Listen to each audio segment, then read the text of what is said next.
If you can't install or use the Authenticator app, you can still set up multi-factor authentication using a text message or phone call.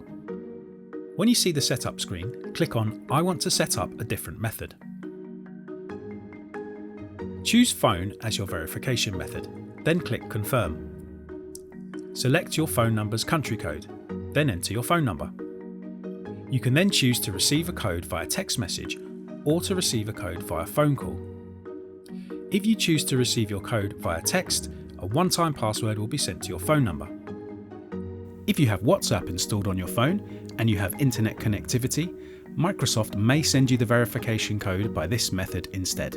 If you choose a phone call, you'll receive an automated call shortly.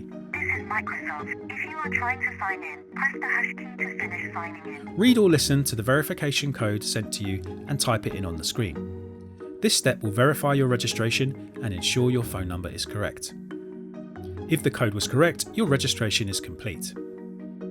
The next time you log in, you'll be given the option to receive a code by text or phone call instead. If you're using the text message or the phone call methods, make sure you have a stable phone signal. You should expect the message with the authentication code to arrive within 3 to 5 minutes. Occasionally, it may take a little longer to deliver. If you registered multi-factor authentication through text message or phone call and you've changed your phone number, you'll need to re-register. You can do this through the Microsoft Security Info page. However, you will need MFA to access this page, so this method won't be possible if you've already lost access to your old number. If this is the case, please contact us and we will help you deregister.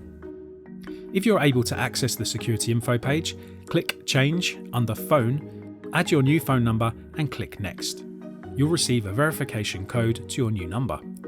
Enter this and click Next.